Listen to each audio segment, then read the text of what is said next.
पाकिस्तानी सेना के पास ना तो ऐसे हथियार हैं और ना ही हासिल कर पाएंगे। जानेंगे आखिरकार क्यों ऐसा कहा जा रहा है। तो वहीं दूसरी तरफ अब चाइना ने भारत से मांगना शुरू कर रहा है उल्टा मदद। एपीआई सेक्टर में भारत ने जबरदस्त झटका दिया है। जियोपॉलिटिक्स में बहुत कुछ चल रहा है, हमेशा की तरह जानने को मिलेगा बहुत कुछ। आइए जानते हैं इन खबरों को विस्तार से। भारत ने रविवार को लंबी दूरी के हाइपरसोनिक मिसाइल का सफलतापूर्वक परीक्षण किया और डीआरडीओ के इस परीक्षण के बाद यहाँ पर खलबली मचनी शुरू हो चुकी है। जो पाकिस्तान के राजनीतिक टिप्पणीकार हैं कमर चीमा, इन्होंने कहा कि पहले से ही भारत के पास cruise missile, anti tank missile, anti ship missile और कई एडवांस मिसाइल हैं। अब हाइपरसोनिक मिसाइल भी हो गई। वहीं पाकिस्तान के इस तरह के एडवांस टेक्नोलॉजी की मिसाइलें नहीं है। ऐसे में पाकिस्तान अब बहुत ज्यादा पिछड़ता जा रहा है। पाकिस्तान के पास जो सबसे बेहतर मिसाइल है वो करीब 2800 किलोमीटर तक जा सकती है। दूसरी ओर इंडिया की ICBM 5000 किलोमीटर तक जा सकती है। वहीं पाकिस्तान के उलट इंडिया करीब 10 साल पहले MTCR का मेंबर बन चुका है। इससे ये होगा कि भारत लंबी दूरी की मिसाइल बना सकता है, लेकिन पाकिस्तान ऐसा करने जाएगा तो तमाम प्रतिबंधों का सामना करना पड़ेगा। पाकिस्तान और अमेरिका के बीच रिश्ते कुछ बेहतरी की तरफ हैं, लेकिन अगर इस तरह के मिसाइल पर आगे बढ़ा तो मुमकिन है कि इस्लामाबाद के लिए एक मसला हो जाएगा। कहा जा रहा है कि बढ़िया है भारत की गुटनिरपेक्षता नीति की वजह से ये आगे बढ़ा। कमर चीमा ने कहा कि पाकिस्तान दुनिया में अच्छी हालत में नहीं है। पाकिस्तान अगर ऐसी कोई मिसाइल बनाना भी चाहेगा तो शायद ही परीक्षण करने का हौसला कर पाएगा। भारत के मंत्री राजनाथ सिंह धड़ल्ले से कह रहे हैं कि हमने परीक्षण किया, लेकिन ये पाकिस्तान के लिए कहना मुश्किल। पाकिस्तान को कोई प्रतिबंध लगा तो भी बुरा फंसे जाएंगे, क्योंकि पाकिस्तान की आर्थिक हालत पहले ही अच्छी नहीं है। ऐसे में भारत की तरह उसके लिए भी किसी मिसाइल प्रोग्राम पर बढ़ना आसान नहीं होगा। डीआरडीओ ने ओडिशा में लंबी दूरी की जिस हाइपरसोनिक मिसाइल का परीक्षण किया है उसे 1500 किलोमीटर तक से अधिक दूरी तक ले जाया जा सकता है और ये अच्छा खासा पेलोड ले जा सकता है। पाकिस्तान में इस चीज को लेकर यही कहा जा रहा है कि अब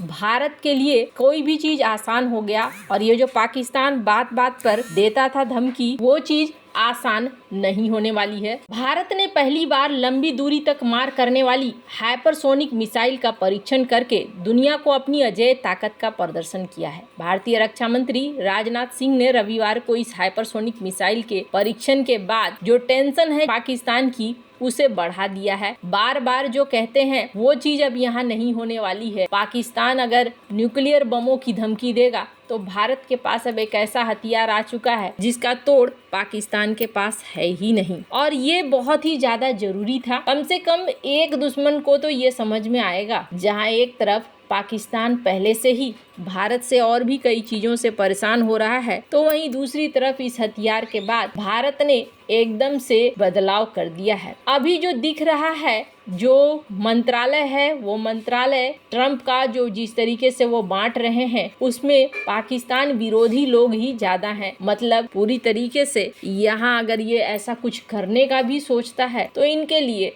सबसे बड़ी मुश्किल खड़ी हो जाएगी। जहां एक तरफ ये सीन हो रहा है तो वहीं दूसरी तरफ भारत ने चाइना को एक बहुत बड़ा झटका दिया है। चाइना ने सोचा भी नहीं होगा कि भारत इस हद तक यहाँ पहुँच जाएगा, पर भारत ने आखिरकार कर दिखाया है। स्क्रीन पर एक आर्टिकल देख रहे हैं, ये पिछले 6 महीने की खबर है जिसमें ये कहा गया कि भारत की जो ड्रग्स कंपनियां हैं, भारत की जो दवाइयां की कंपनियां हैं वो बुरी तरीके से मुश्किल में है।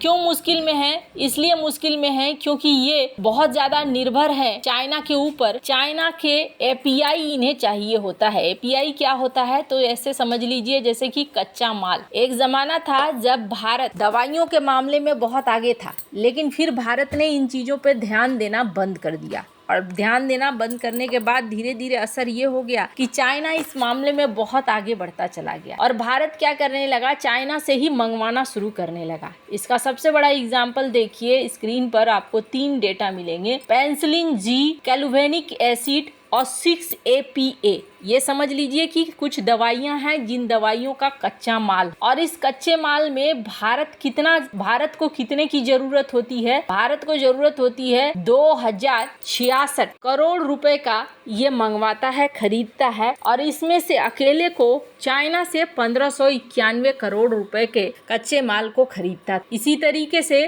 कहें तो 77% चाइना के पास ही चला जाता था। कैलुवेनिक एसिड की बात करें, यहाँ पर भी भारत करीब 85% चाइना से ही खरीदता था। 6-APA की बात करें तो ये तो और भी ज्यादा है, हद से ज्यादा 94.1% ये भी चाइना से ही खरीदता था। यहाँ भारत ने लगभग अपना एपीआई सेक्टर पर ध्यान ही नहीं दिया, और एपीआई सेक्टर पर नहीं ध्यान देने की वजह से धीरे धीरे ये इनके गिरफ्त में जाता चला गया। और चाइना ने हाल फिलहाल में क्या किया, भारत के ऊपर क्रैक करना शुरू कर दिया, भारत के लिए रुकावटें पैदा करनी शुरू कर दी। और ये रुकावटें कुछ ऐसी थी जिसकी वजह से भारत दुनिया का सप्लायर बनना चाहता था। चाइना के साथ समस्या होने के बाद भारत के पास एक बड़ा मौका था कि दुनिया को दवाइयों का सप्लायर बने, और भारत इस क्रम में आगे भी बढ़ना चाह रहा था। लेकिन समस्या ये थी कि इनके पास अपना एपीआई नहीं था, और ये दुनिया में किसके बल पर आगे बढ़ते, कैसे चीजों को बेच पाते।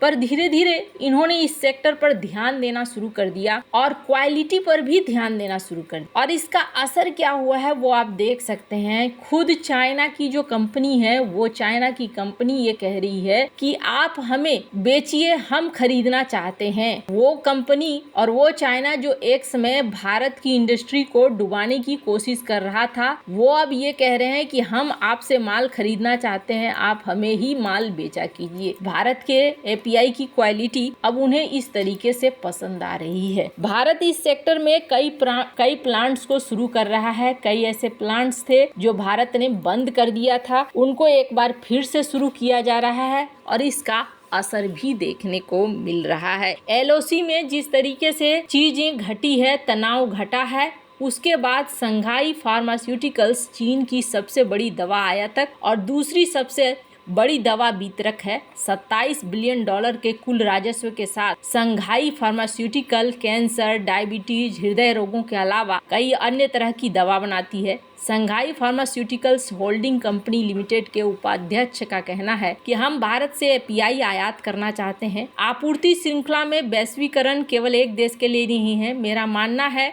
कि भारत में अधिकांश फार्मा कंपनियां बहुत अच्छी गुणवत्ता वाले एपीआई बनाती हैं। भारत में अधिक से अधिक एपीआई को एफडीए की मंजूरी मिल रही है, इसलिए अब हम भारत से एपीआई आयात करने के बारे में सोच रहे हैं। उन्होंने ये भी कहा कि हम भारत से एपीआई चाहते हैं क्योंकि इसकी गुणवत्ता अच्छी है। हम जल्द ही ऑर्डर देने की योजना बना रहे हैं। भारत एक विकासशील बाजार है, अगर हमें इसी तरह का अवसर मिलता है तो हम भारत में निवेश करेंगे। ली ने कहा है कि कंपनी सन फार्मा, ल्यूपिन, अरबिंदो फार्मा, अन्य जैसे भारतीय फार्मा कंपनियों के साथ बातचीत कर रही है। भारत और चीन के बीच अब लगातार इस दिशा में भी काम होगा, और हम सहयोग की संभावना तलाश कर रहे हैं कि किस तरीके से हम आपस में मिलकर व्यापार कर सकते हैं। एफडीए का मतलब हो गया अमेरिका का जो रूल्स रेगुलेशन है, उसे भी जल्दी ही भारत अगर एपीआई सामने रखता है तो वो अप्रूवल मिल जाता है। चाइना इस चीज का फायदा भी उठाना चाह रहा है। वैसे आपको क्या लगता है इन सब मामले में, आपकी क्या राय है, कमेंट कर जरूर बताएं। जल्द मिलते हैं अगले वीडियो में नई खबर के साथ।